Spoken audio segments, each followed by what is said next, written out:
জুবিন গাৰ্গৰ হত্যা গোচৰৰ ডে টু ডে ট্ৰায়েলৰ বাবে এখন ফাষ্ট ট্ৰেক অব্লিক এক্সক্লুসিভ কোৰ্ট এখন গঠন কৰি দিবৰ বাবে আজি কেবিনেটে গুৱাহাটী উচ্চ ন্যায়ালয়ক অনুৰোধ কৰিবৰ বাবে কেবিনেটে আজি সিদ্ধান্ত লৈছে কেবিনেট সিদ্ধান্ত আমি গুৱাহাটী উচ্চ ন্যায়ালয়ৰ মুখ্য ন্যায়াধীশক অৱগত কৰিম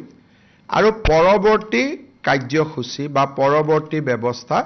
গুৱাহাটী উচ্চ ন্যায়ালয়ৰ মুখ্য ন্যায়াধীশ গৰাকীয়ে গ্ৰহণ কৰিব এটা আমি ইয়াত নিশ্চিতভাৱে উল্লেখ কৰিম যে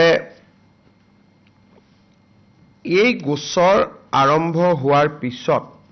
ইউজুৱেলি হত্যা গোচৰত কোনোবা এজন অভিযুক্ত হলেও আদালতে বিচাৰ চলি থাকিলে ৩-৪ মাহত অভিযুক্তসকলক জামিন দিয়ে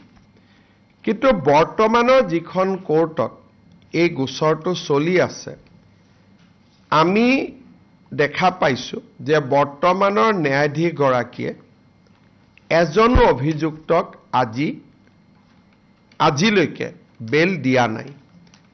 সেই কাৰণে চৰকাৰৰ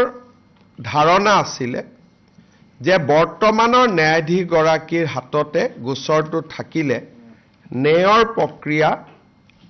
নিশ্চিতভাৱে সুৰক্ষিত হ'লহেঁতেন কিন্তু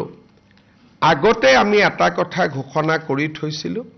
যে এই গোটেই ঘটনাৰ ক্ষেত্ৰত পৰিয়ালে যি বিচাৰে আমি তাকেই কৰিম যেহেতু পৰিয়ালে ৰাজহুৱাভাৱে ফাষ্ট ট্ৰেক বা এক্সক্লুসিভ কোৰ্টৰ কথা কৈছে সেই কাৰণে আমাৰ মতামতক আমি দূৰত ৰাখি আমি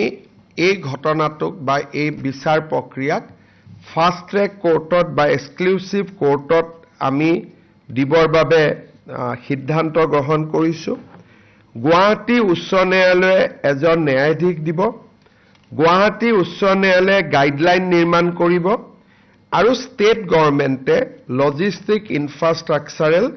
সাপোৰ্ট দিব এই সিদ্ধান্ত আজি কেবিনেটে গ্ৰহণ কৰে